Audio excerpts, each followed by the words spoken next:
Hello, everybody. Happy Friday. Welcome to the IT Hour. I am your lovely host, Becky Scott. Oh, no, no, Wait a we didn't second. update. We did not update the introductory paragraph that goes at the top. So yes, you can get me read anything. I am like Ron Burgundy. But welcome to the IT Hour. I'm your host today, Tom Bridge. I'm the director of product management for our devices business here at JumpCloud. I'm thrilled to be alongside Alexa Emerson. Alexa, say hello. Hello. Long time no see to the IT Hour crowd. I'm excited I to be know. filling in today. We're psyched to have you with us again. And I was going to say, it's always great to have, some of our incredible folks here. And David Worthington, welcome to the IT Hour. We're thrilled to have you back. I feel like you and I are off and on together. Thank you. It's great to be back. And this time, unlike last time, there are no tornado warnings buzzing on my phone. Everything is copacetic in Philadelphia. There's only a four-legged tornado behind me. Appearance. I was going to say, my four-legged tornado is currently drugged up and downstairs. He's had kind of a rough week, but, Macro's on the mend. We will have him racing and, up in fighting trim before too long. That's good to hear. Yes. Well, we've got a great week here this week on the IT Hour. We're thrilled to be talking with you. Huge welcomes to all of our wonderful folks out in the community who are joining us today. I see that Jesse Lambert's here. I see Keith Richards here like he is every week. Thank you, Keith. I see a whole bunch of other great folks that are here as well. So thanks for joining us on this week's IT Hour. And we've got a really great show lined up for you this week. As standard, we've got to talk a little bit about what's coming this week. So Alexa, you want to give us the rundown in terms of our order of operations today? I would love to. Yeah. So we're going to start with actually an exciting announcement, which I think I'll go ahead and share, which is we have a new I Make Work Happen winner this week. And it is, drumroll please, Nathan Burgeon, who is normally on the show. So congratulations, Nathan. You are this week's winner. I know I talked to him yesterday, so he's already received his prize. But yeah, shameless plug for the I Make Work Happen campaign. We are giving away weekly prizes, monthly prizes, and there will be a grand prize at the end of this year. So make sure you participate to enter. It's super easy. You just, create your pro tip card. You all have pro tips because you make work happen every single day. So be sure to do that, enter to win. So yeah, congratulations, Nathan. Yeah, congrats, Nathan. And if you're out there thinking, well, what do I have to offer? I just want to point out that every admin out there is doing so much with so little. And we think about, the way in which that organizations have been, economizing on costs this year, economizing on costs for the last couple, really. And we think about it from the perspective of every admin's had to go out and build their own superpowers. And, here at JumpCloud on our devices team, we've got a little charter that we think about every week when we're designing stuff for new customers, or we're designing stuff for our existing customers. We're thinking about it from the perspective that every admin's a superhero. And we want to give you all of the cool powers. We're Q in the Bond workshop. We are, all of those things to, give you that extra oomph that you need to do your job. And because we know it's hard out there. And, I spent 20 odd years in IT before this. I know David spent a lot of time in IT. We know what it's like out there in the trenches, and we know it's hard. And we really want to make sure that you've got everything that you need to do your job, and you make work happen every week for all of your people, day in, day out. I was going to start going into the Postal Service's slogans, about, neither, snow nor sleet nor dark of night. We'll keep this, IT admin from their appointed rounds. And that is absolutely true of, all of the work that you do every week. So I want to make sure that you all hear, hey, look, there's a really great opportunity here. Everybody's got something that they can share with somebody else. So make your pro tip, get that out there, and, they will follow the link in the chat here. And we've got a, really great, good campaign running here. And we'd love for you to be part of it. Well said, Tom. Yep, like you said, I dropped the link in the chat, and that'll take you to the page where you can enter the sweepstakes. So, yeah, you guys know the drill. We are going to cover some community updates. We have a little bit of product news to share, and then we are going to jump right into the main topic, which is modernizing AD with David. So, first and foremost, actually, David shared some awesome articles in the community. One product edition, one MSP edition, and that is the November edition of the Jump Shot. So make sure you check that out. Jurgen also shared an awesome script, self-service software installation portal. Say that 5 times fast, but check it out. And then some follow-up to Halloween. There are a couple of Halloween articles. Becky shared a Happy Halloween article, and then our own Rob Lyons, friend of the show, posted another vulnerability after last week's spooky edition of the episode. So check those out. I will drop the link to the community in case anyone doesn't have it. But there's always good stuff happening in the community, so check it out. Yeah, the Jump Cloud community is full of great spots. I know that I spend a lot of time on there reading the posts from everybody, as well as, you know, trying to respond where folks are asking questions or where they are needing advice. If you find yourself in a state where you're just like, hey, I could really use some advice here, or I've got this really good idea. How would I go about doing that? The community is an awesome place. It's a great resource. So go check that out. Visit the link that's in the chat there. It's, you know, community.jumpcloud.com. Super easy to sign up, especially for all of those Jump Cloud admins out there who've got their, you know, admin portal login. We can take you all the way home. So lots of great stuff. And of course, there's the Jump Cloud Slack Lounge as well, where you can get together and ask more questions in real time. And some of the PMs, some of the you know, Jump Cloud folks are in there, keeping an eye on that just to make sure that you've got all the answers that you need to do your gig. So super exciting, and you know, it's a great spot for us to kind of talk in. Yeah, I think that takes us to product announcements. Do we know anybody in products? Do we remember? Oh wait, no, that's me. That's what I'm here to talk about today. Sorry, everybody. We're really excited because if you're using our Active Directory integration, we have a brand new version associated with this. And there is a great post from Sam Morgan on the Jump Cloud community talking a little bit more about what this is doing. And you're going to notice something new. If you thought to yourself, like, hey, wait, I need to put this on every one of my domain controllers in order to make this work, the answer is not anymore. You're going to have the ability to, you know, essentially associate Jump Cloud with one of your member servers. So if you have a file server that's just doing very light duty work, you can put the Jump Cloud ADI connector on that device, and you're going to get that whole great experience related to AD Sync associated with, you know, that experience from Jump Cloud. So you can do this. You can make this a more integral part of your environment without having to babysit quite so much. And, you know, I'm really excited for the work that Sam Morgan and her team have done here. You know, Sam's an incredible PM. She's really been focused on our user cases for Active Directory, and making sure that we've got everything that we need to help you partner with Jump Cloud on your Active Directory side. And, you know, that whole area of conversation is so important for businesses that are using AD now because they've got either a legacy installation or they've got really key integrated workflows that are tied to Active Directory. And being able to reflect those identities into cloud management, as well as key resources like single sign-on and device management, you get some really great experiences without having to tie directly into the AD controller itself. So, you know, that's also why we wanted to have David on this week. So, you know, David, for those who haven't met you, give us the capsule sketch of your whole experience, and then we can talk a little bit about, you know, modernization of Active Directory environments. Okay, so just to acknowledge the great work of Sam Morgan and her team, they also revamped that documentation. It's really terrific. And you can see different deployment models, including now we have pass-through authentication. So if you're required for compliance purposes to have your authentication store on premises, we got you, which is a pretty amazing thing. And you can still install our agents on your DCs. It just depends on the use case and which IDP is the source of truth. So it's lots of flexibility. It's pretty awesome stuff. And Tom's intro conveyed that enthusiasm. It's something that you should be jazzed about if you're thinking about modernizing AD. So to encapsulate things, wow, AD modernization is a huge topic. We've all used AD at some point if you're an IT admin.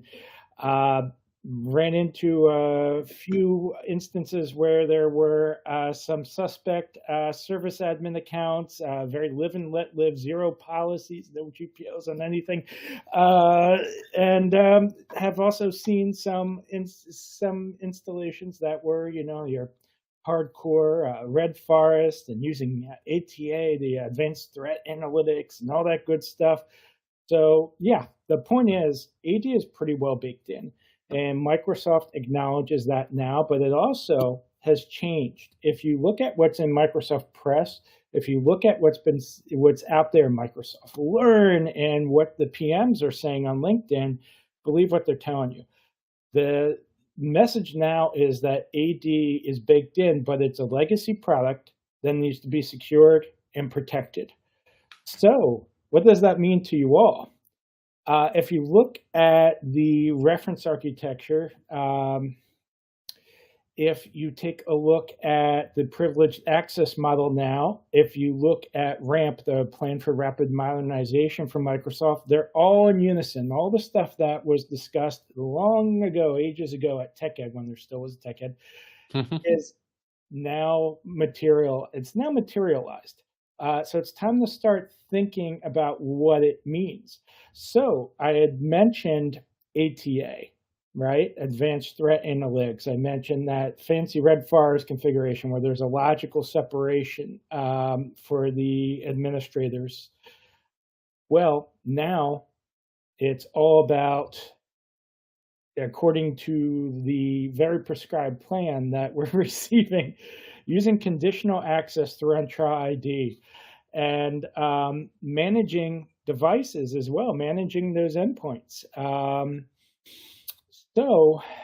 And of course, MFA everywhere, modern authentication. That sounds familiar. That sounds very familiar to us. So the point is that there's also options. So why would you want to consider options? Well, if you follow the aforementioned reference architecture, no matter what size of an organization you are, using AD now means using Defender for identities to prevent that detect and prevent that lateral spread.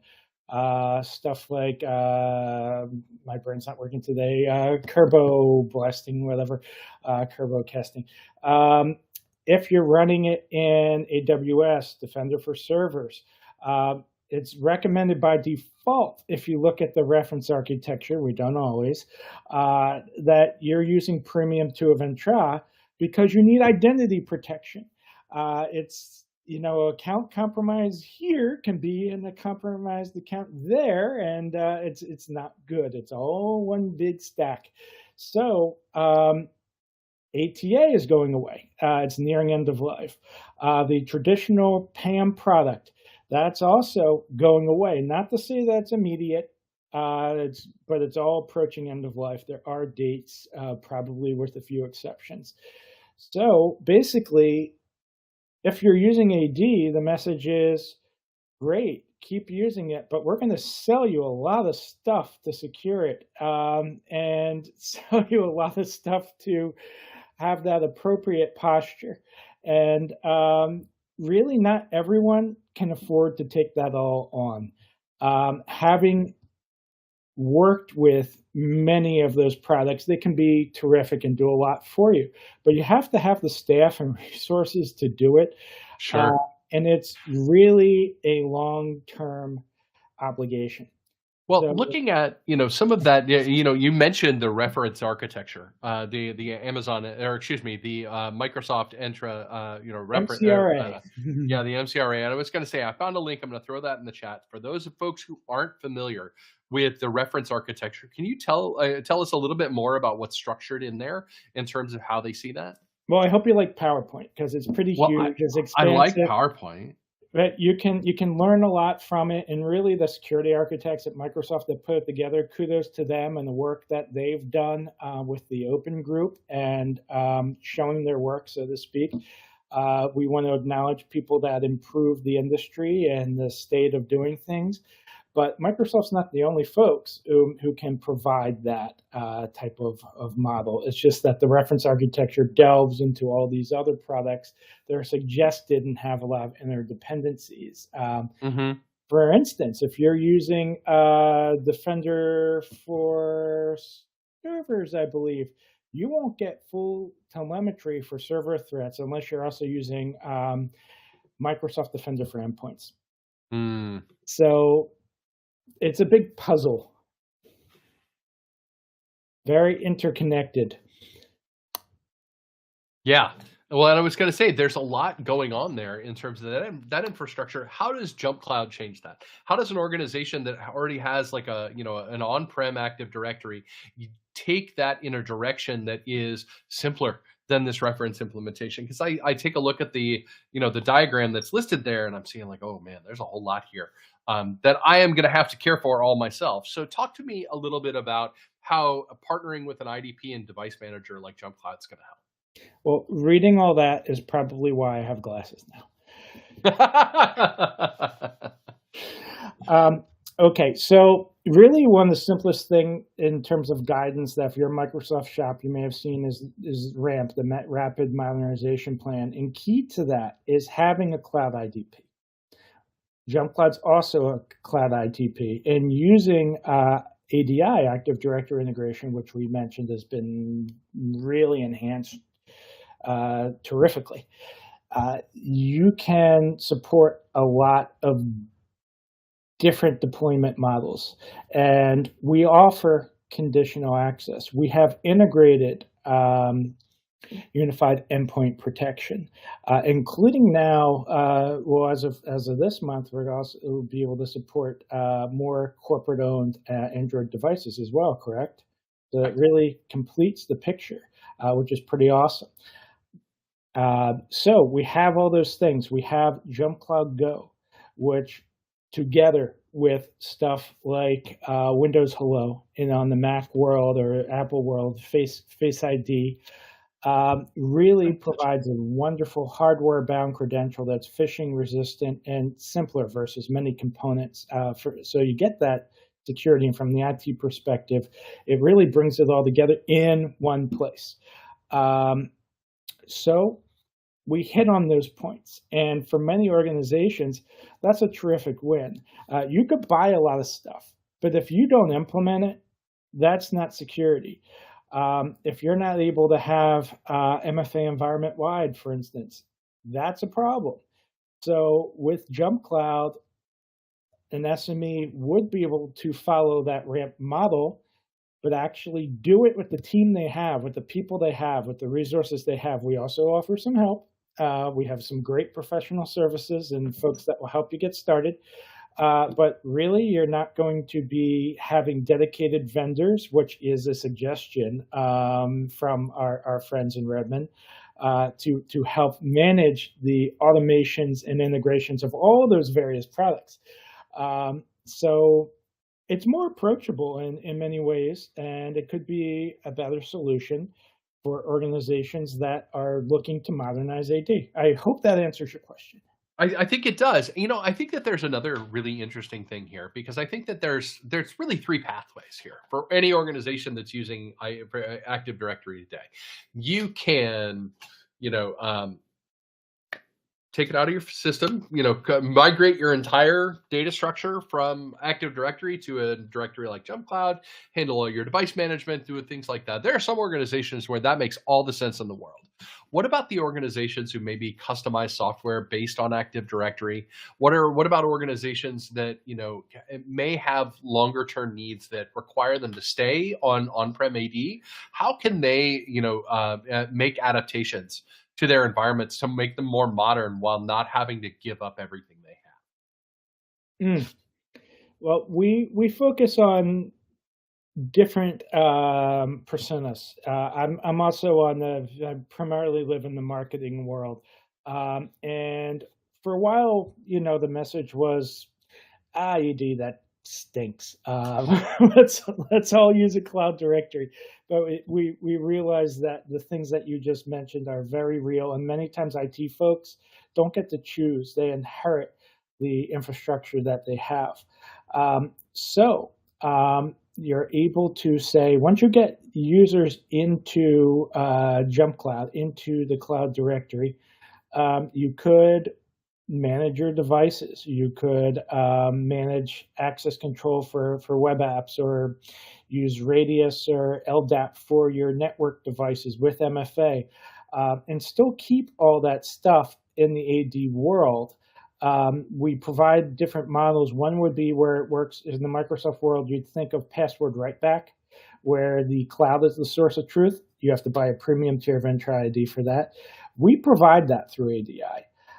So Jump Cloud can be your really wonderful unified directory, and you could put other directories in it too. That's why we like to say open directory. So it becomes a wonderful pane of glass for your assets, and brings that authentication closer to your assets, wherever they may be. Yet it will play nice with AD. And as aforementioned, if you are highly regulated, AD can still be the source of truth, and you can still do some stuff with very meaningful stuff with Jump Clouds, such as making sure that your endpoints are being managed. Mm-hmm. And And everything in between. how does that management environment really kind of help organizations have a set of internal confidences, or with regard moving that more cloud based as opposed to Active Directory? What was your question? Well, in those organizations, I think that I always think here of the reason that you don't bind Macs to Active Directory anymore. And that's just not something that you're supposed to do. Yeah, I've I done that. mean, I'm not sure what it actually meant, other than having a little object in the directory. well, in a Anyway, lot of cases, I mean, since you're not exactly managing Macs with LGPO, right? Like, I mean, that's just not a reality that's associated with that. It hasn't been true for a long time, but you do have at least objects in your directory. In terms of where we sit in 2023, a lot of organizations need to think about, like, hey, what does it actually mean to manage devices? If you're primarily running a doctor's office where you're all on one network, that's one thing. But here at Jump Cloud, we like to make remote work happen. I like to work from the coffee shop down the street, or I like to work from my desk, or I like to work from the pub at 5 o'clock on Fridays. Only after 5 o'clock do I actually have the beer, right? I mean, if HR is listening, that's exactly what happens, and don't anybody say otherwise. But we think about it from those perspectives. In a more modern, distributed workforce, does on-prem device management really make any sense anymore? That's a good question. It could. There's organizations where they've spent a lot of time and effort coming up with their policies, and they don't necessarily want to give that up. But I can tell you that even Microsoft now is identifying complexity and misconfiguration among GPOs as a potential security vulnerability. You may have older policies responding to some past threat.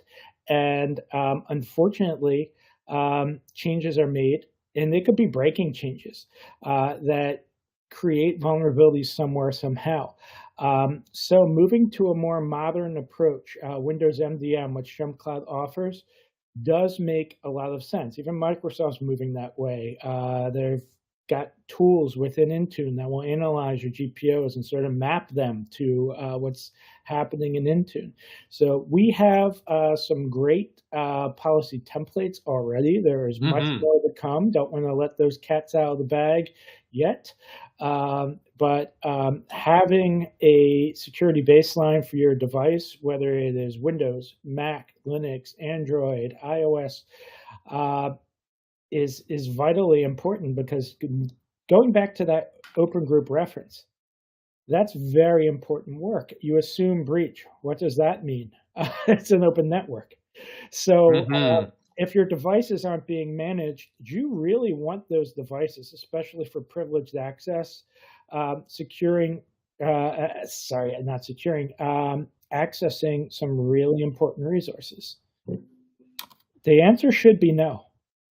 Correct. I mean, I was going to say, you want to make sure that you're limiting access to your key devices based on their postures, and based on their policies, and based on the results of whether or not those are managed devices.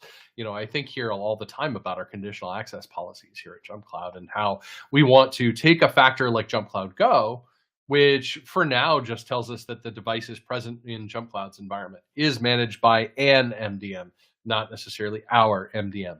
But we want to get to a state where you can create those rules based on a whole bunch more than that, where you can create those rules based on, a whole functional construct, like, is this device secure at this moment? And, I think that there's going to be a lot more that we're going to have to say as we get towards, the summer next year about how that's going to function. No matter what size of an organization you are. And that's really an advantage of using JumpCloud because it's approachable and it's doable. I can't tell you how much time I've spent just trying to catch up from my admin days just a few years ago to everything that's changed within Microsoft's architecture. That whole notion of the tiered logically separated tiered AD privileged access model is now considered to be totally passé. It's gone. So it's easy to just, when you're working with what you have, not to keep pace with what's out there. But there's so much change happening that probably is not going to be optional so much longer, too much longer, so that folks who are Microsoft shop should really start planning. And, if you consider us, that's terrific. And we want you to be successful no matter which direction you go in. Absolutely. And, I think that there is so much that, Active Directory admins can do and keep their AD comfort zone, right? In terms of like, hey, I only need to install this ADI connector on one of my member servers, and I can still have a great experience associated with those users.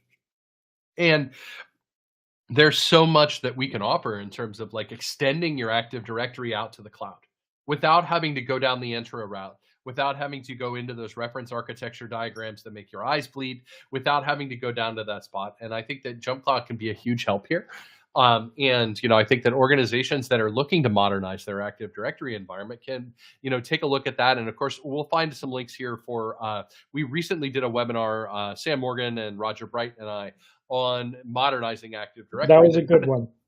We talked a lot about those three different paths, whether or not you are modernizing what you currently have, whether you're migrating away, or whether you're kind of living in a hybrid space in between them. There are all sorts of great things that you can do to really kind of modernize this older solution. I mean, the first Active Directory servers came online when?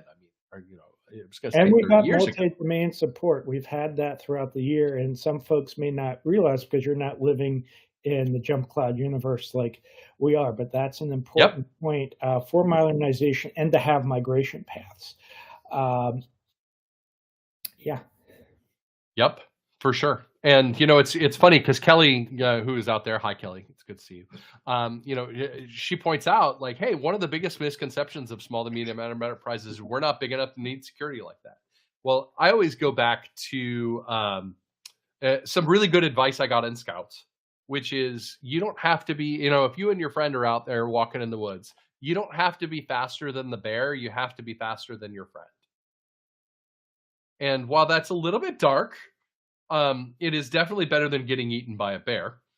And so when we think about it from that perspective, having a little bit more security than the next guy, or a concerted plan for handling your device management, or a concerted plan for handling your Active Directory environment is going to give you more than what your possible friend has. And so thinking about it from that perspective, you have things that you can do to really kind of build that future together here with keeping the AD that you're comfortable with and modernizing it for JumpCloud and being able to get where you need to go. Here's a key point. If you take a look at the enterprise access architecture and all the diagrams that are out there now for AD, assume hybrid of everything. Really, the notion of standalone AD in the Microsoft world no longer exists. They are strongly suggesting if that's the way you're set up, you're doing it wrong. Yep. I mean, it's going to say, Rob makes a very excellent point. I think I'd rather have had the bear than doing an upgrade of a 2003 Active Directory to, Forest to server 2019. Well, that's an important best practice. Yeah, you got to stay current. That's kind of the whole deal. And I was going to say, I have some scars from AD 2003. I think a lot of us do, especially back in the day when they encouraged everybody and their cousin to set up .local domains instead of using a full DNS, fully qualified domain, like you should have. We all bared that scars. We all got to that spot, or worse, a directory that had no suffix whatsoever. So all sorts of fun experiences that are frustrating in a lot of ways. So I think that that's a really key part of that. So I think that there's a good pivot point here for us to kind of move into the news a little bit. Do we want to talk about current events, or is there anything else before we want to leave here to talk a little bit more about Active Directory modernization? And yes, questions are absolutely welcome. We'd love to hear from the audience in terms of like what kind of concerns that folks may have. And yeah. I'm just following up on the thread. This is coffee in my cup, and no one has noticed that awesome Star Trek Lower Decks. You probably can't read in reverse. But, very nice. No, it looks right on my screen anyway. I saw a big screen screening of Lower Decks when the season started, which for someone who is as big of a geek as I am, it was amazing. I have barely started the season of Lower Decks. I'm behind on my television. I'm hoping to get some more time with it really soon. My son loves it. And so it's funny, we've been working our way through the pantheon of all of the Star Trek over the years. And that has been its own adventure. But yeah, that is, I was going to say, Lower Decks is fantastic. So, Kelly, you'll love this. Outstanding show. I 3D printed peanut hamper. Yeah, you did. Yeah, you did. We'll probably need to see a picture of that. I can follow up with that. Yes. She's under my television. Peanut hamper is a little exocomp robot. If you remember your Next Generation trivia, and she's got a lot of attitude and a lot of opinions. Correct. Shall we dive into some news? Because boy, I was going to say, it's not like nothing happened this week. There is so much news out here. The first story is kind of the cautionary tale. And of course, this would have been perfect for last week when we were talking about spooky things. There is nothing scarier than IT people going to jail. And in this particular case, I thought it was very interesting that the SEC, the Securities and Exchange Commission, which governs publicly traded companies that are on the stock market, charged the SolarWinds CISO, their chief internal security officer. And the lawsuit alleges that the CISO, and again, this is alleged, so this is all part of the court system. There will be a finding of fact associated with all of this. The lawsuit alleges that SolarWinds CISO Timothy Brown failed to disclose critical information regarding the massive cyber attack on the company's security or software supply chain that occurred in late 2020. The complex attack, widely attributed to state-sponsored Russian hackers, compromised the networks of numerous government agencies and corporations that relied on SolarWinds products. The breach was a significant event in the world of cybersecurity, leading to numerous breaches, a frenzy of investigation, and a lot of regulatory scrutiny.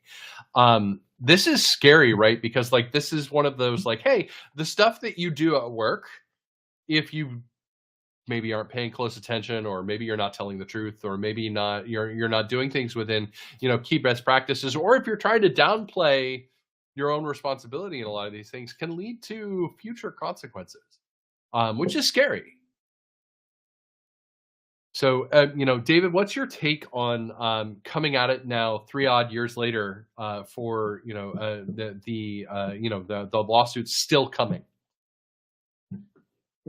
Well, when you have a fiduciary duty, that means a lot. That's why we have corporate governance. And as you said, it's innocent until proven guilty, and things will be adjudicated. But courts can function very slowly, and you hope it comes to the right outcome that maybe improves the state of security. Well, and I think that, having some clear responsibility guidelines for organizations that are publicly traded and things along those lines are going to be really, really crucial. I think here I work every week in and out with Bob, who is our CISO, and Bob Fan. He's been on the IT Hour a couple of times. You've seen him. He's a very calming presence. And one of the things that he's always pushing on us to do is to make sure that everything is fully documented, that everything is fully prepared, and that he has provided his best guidance to all of us building the product, as well as holding up the stop sign to say, hey, yeah, I can't let you ship that unless this fully meets our requirements. Which is awesome. And being able to know that there's somebody like Bob protecting all of our customers makes me very happy to come to work every day. So the CISOs out there have a really hard job, but if they don't do it well, this is the kind of situation that you end up with. So it's rough. Well, do we want to talk about new Apple devices? I know we just spent the last half hour talking about Microsoft stuff, but part of me was really excited by the Spooky Fast, or sorry, it was Scary Fast event. It was not Spooky Fast. They had a Scary Fast event Apple did on their campus. It was a recorded event that dropped at 8 p.m. Eastern, which is new and different. I don't know why we'd be going to prime time here, except to maybe say that this is spooky or scary. I don't know. It was Halloween. What can you do? They had an evening event at Apple Park and announced brand new computers, which I think is really, really fascinating. For the first time in the Apple Silicon era, Apple isn't using its lowest end chip to usher in new generation of processors. That's Jason Snell talking at Six Colors, and we'll have that link out there here for us here in just a minute. But what's really exciting is that Apple announced not just the M3 chip, but its beefier siblings. That's the M3 Pro and the M3 Max. The new chips power a whole set of new MacBook Pros, starting with the 14-inch base model, which is the replacement for the, shall we say, just call it what it is, the outright awful 13-inch MacBook Pro M2 that was before this, that still had the touch bar.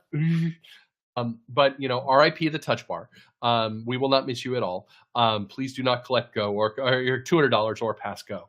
But the new M3 MacBook Pro that comes out starts at $1,599, which is $400 cheaper than the 14-inch line used to start.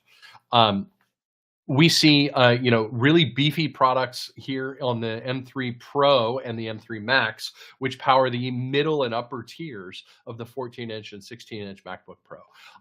The MacBook Pro with the M3 Pro starts with 18 gigs of RAM and an 11-core processor with a 14-core GPU.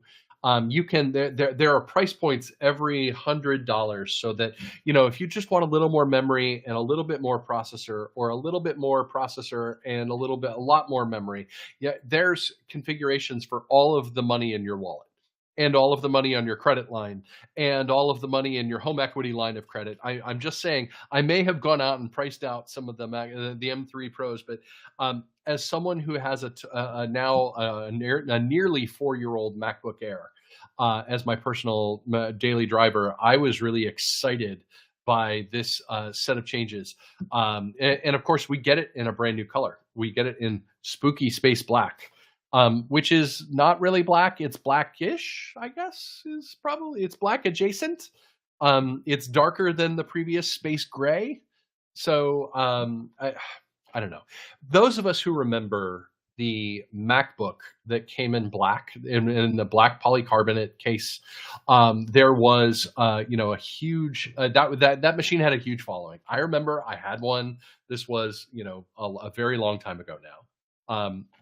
But that machine was absolutely the height of, yes, I have spent $150 more to get a slightly upgraded machine, but really just in this new color.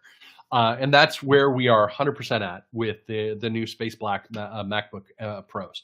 So I'm really excited for these new machines. I'm really excited to start to see the reviews with baselining on their new chips, because Apple's making a lot of cases here in terms of they've been very aggressive at talking about battery life, because the new baseline M3 14-inch and the new 16-inch with the M3 Pro or Max have battery lives that's measured at 22 hours, which means you can go days without charging. If you figure, hey, or you could have 5 or 6 Chrome tabs open at the same time.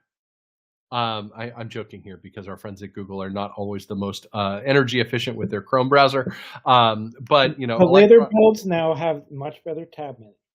That is very, very true. So I was going to say, now most of my tabs are in holding status, and as we go into those kind of things.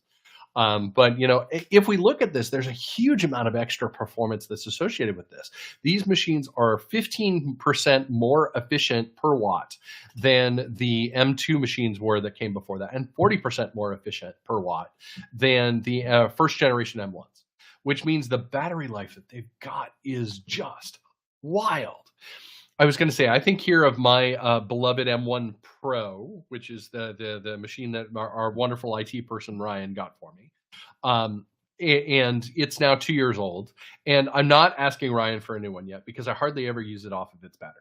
Like, it sits here on my desk. It is more than adequate for what a product manager needs to do its job. But, I think about what I kind of want, and part of me is pricing out what I kind of want. So, if Santa is very good to me this year, I might have a new M3 Pro entry level, one level bumped, right? Like, I think that it's very interesting. I do think that it's fascinating that the only desktop machine that got this new processor family was the 24-inch iMac. And we're going to spend the next 30 seconds talking about the 24-inch iMacs because that's all it kind of deserves. It starts at 8 gigs of RAM and 256 gigs of storage, which is almost nothing. It is almost criminal that you sell a machine today with 8 gigs of RAM still, but that is where all of the Apple products start on the lowest end. As well as, the low amount of storage that's available in those machines. So, there are, a lot that we could use to go forward with. So, James asked a really good question. Does the MacBook Pro M3 only have USB-C or does it also have HDMI? You should just look at the website. It is super cool, but I will spoil it for you. The new entry-level M3 MacBook Pro has two USB 4/USB-C/Thunderbolt ports on the left-hand side of the device, as well as a MagSafe plug for charging. And on the right-hand side, it has an HDMI port and an SDXC card slot. So it does have more than the previous generation 13-inch MacBook Pro M2 had. It does, however, still only power one external display. So you can have the internal display on the new M3 MacBook Pro, which is a lovely Liquid Retina XDR display. That Liquid Retina XDR display is the bee's knees, as the kids say. It is really, really amazing. It has a refresh rate up to 120 hertz. It has a color space that is just unmatched at P3. And of course, it also still supports up to 1,000 nits of brightness for HDR content and 600 nits of brightness for SDR content. So for all of those folks out there who've got their brand new iPhone and they're shooting fancy HDR video, you will be able to see that in full brightness on your M3 MacBook Pro, no matter whether you buy the baseline version or you go all the way up to the top, which is pretty stellar. The thing that got me, and I was looking around at the 15-inch M2 MacBook Air and the 14-inch M3 MacBook Pro, because that's kind of where I was thinking. I really like that 15-inch screen that's there, but it doesn't support 120 hertz, and it is still only slightly less bright. It is 100 nits less bright on the SDR content. So I'm really excited by a possibility here where you can get a really, really solid machine for about $2,000. That is just going to knock your socks off on battery life, not to mention have 14 GPU cores or 16 GPU cores, not to mention have a massive 11 or 12 core CPU with, just absolutely mind-boggling battery capacity. So I'm really hopeful to see where, how this comes down, as well as where it comes down into the MacBook Air line. I expect that to probably hit this summer. As well as start to enter the models for, there will probably be also an M3 Ultra version of this chip that will be available for the Mac Mini or the Mac Studio come this summertime. So I would expect the Ultra to be available primarily only in the Studio version of that. Things along those lines. So Nathan asked an important question. I'm assuming or hoping that DisplayLink based docks will still work to support multiple external monitors. They just need the DisplayLink monitor software driver to be loaded. Yes, as far as we can tell, that is absolutely the case. And so for your organizations that have 2 displays on a desk, you're not going to necessarily need that mid-level Pro. You could probably do it with a DisplayLink dock that will probably be cheaper than upgrading the internals of that machine to the next higher CPU. So, since that is software based, I mean, and Brandon what rightfully points out that DisplayLink does add a little bit of latency and reduce performance for your average office worker. They're not going to notice it as much. If you've got a designer, if you have a video editor, if you have someone who is a visual arts professional, they will notice and they will thank you for getting you just a little bit more in terms of that machine. I'm still happy with my M1 iMac and Mac Mini at home. They're plugging along good as new, and that's a pretty awesome thing about them. Yeah, well, I was going to say I don't have a ton of complaints about my M1 Air. My only primary complaint is that I really can't use it to play Baldur's Gate 3, which I should probably just buy on a console anyway. But I haven't done that yet. So I was kind of thinking, Daddy needs a new pair of shoes / new laptop. And so kind of leaning towards an M3 mid-grade Pro, probably coming in a model that probably comes in right around $21.99 or $23.99. I'm still kind of like looking at it. But it would be my first new Mac that I bought for quite some time. So I am hopeful that I can make the budget work here before too long. We've also got a really great story here, going back to security here. Thinking about the ransomware gangs that are out there holding hospitals hostage, holding small businesses hostage, holding their data hostage in a lot of these cases. There is a new story out of Bleeping Computer that where an alliance of 40 countries will sign a pledge during the 3rd annual International Counter Ransomware Initiative Summit here in Washington to stop paying ransoms demanded by cyber criminal groups. And I thought it was really fascinating to kind of see this. We think about all of those different environments. Ransomware is such a problem that we think about it from the perspective of like, hey, I don't want to pay for this kind of stuff.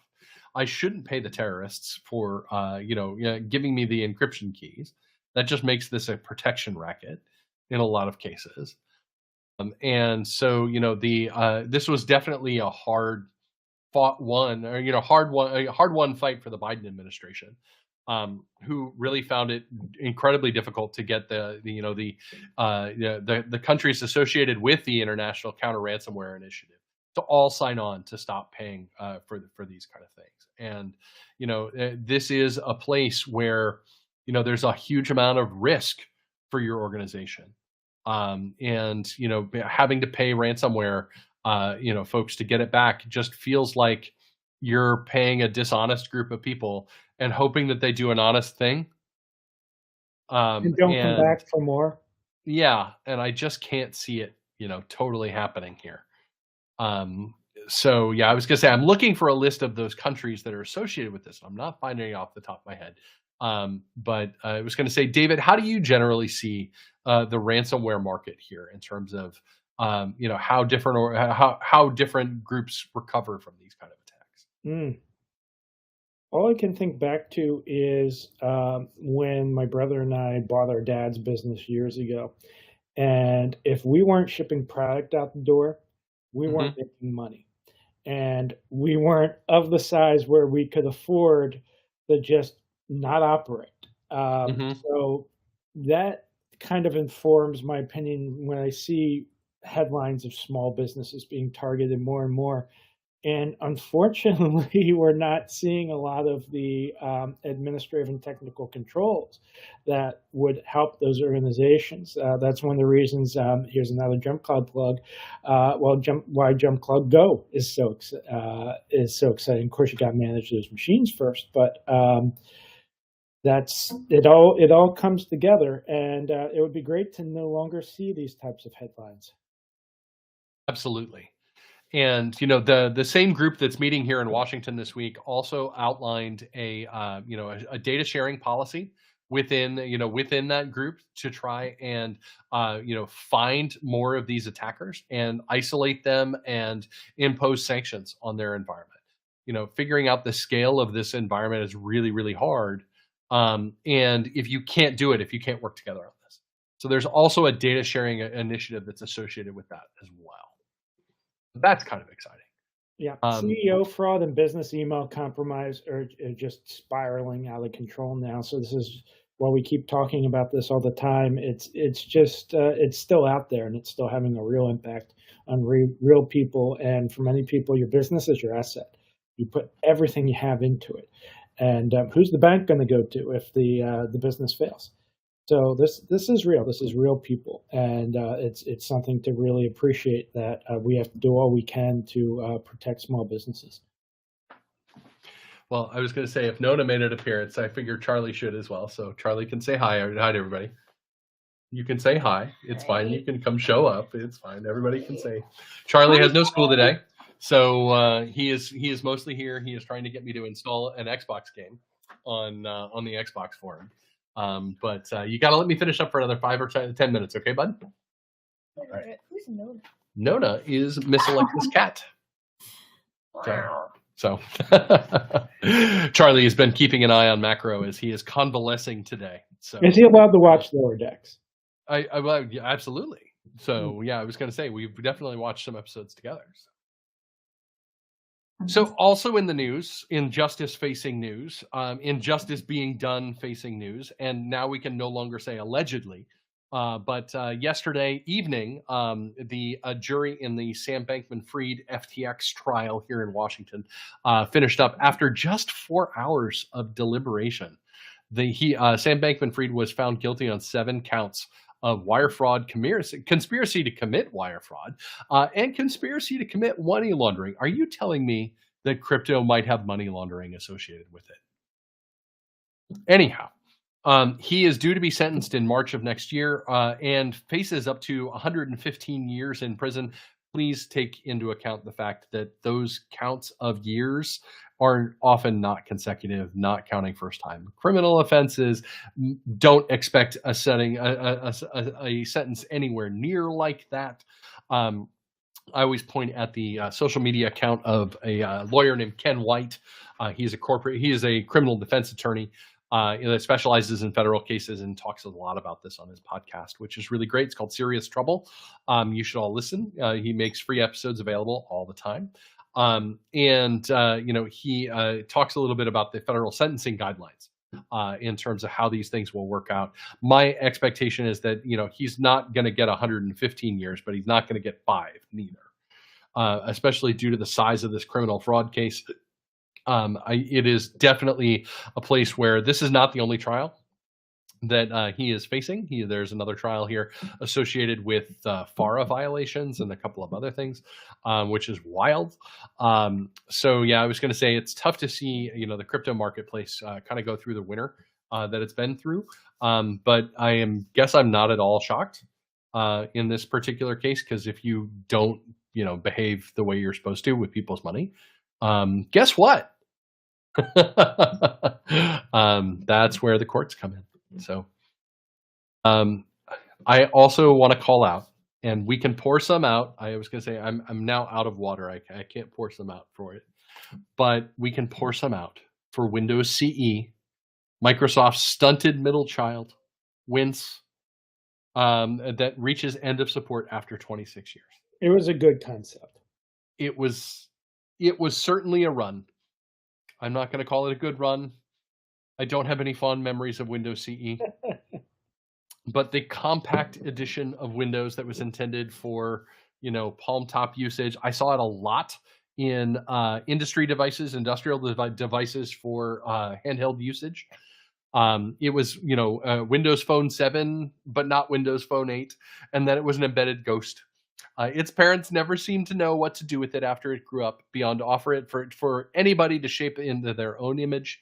And then earlier this month, with little notice, Windows CE was no more, at least as a supported operating system. Windows Embedded Compact 2013, or sometimes referred to as Windows CE 8.0, reached end of support on October 10th, 2023, as noted by the Register. So, Windows CE, we hardly knew you. We're kind of glad about that. And you're gone now. So, RIP.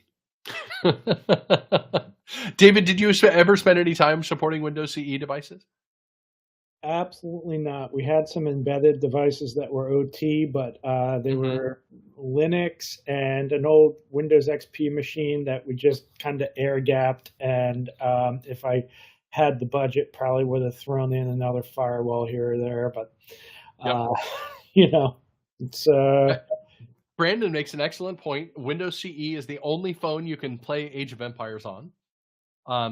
Age of Empires was an amazing game, and when I was a junior in college, I did my summer internship at Edelman Public Relations in San Francisco, and I worked on the release of Age of Empires, and we did a whole bunch of work with Microsoft. That was the time when the Metreon was brand new in San Francisco, and they had a Microsoft store with a bunch of gaming PCs set up, and Age of Empires was the huge draw. And so for for all of the journalists out there that were covering Microsoft games at the time, and remember, this is proto Xbox territory, because this is 98, 99. We sent them trebuchets. We sent them desktop trebuchets for their desks. And it was so much fun. So I was going to say, RIP to the only phone that could run one of my favorite games of all time, Age of Empires. I played a lot. Do you have any more of those trebuchets? I do not. Oh. I was not allowed to keep them. I was the intern. So, RIP.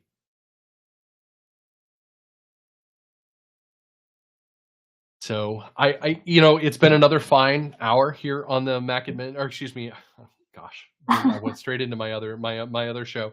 It has been another fine hour here on the IT Hour. I do want to encourage everybody. We have announced the signups for our fourth quarter roadmap webinars. We have ones for our MSP partners and channel partners, as well as for our direct customers. And we will get those links in the chat here. So we're doing those in just a couple of weeks.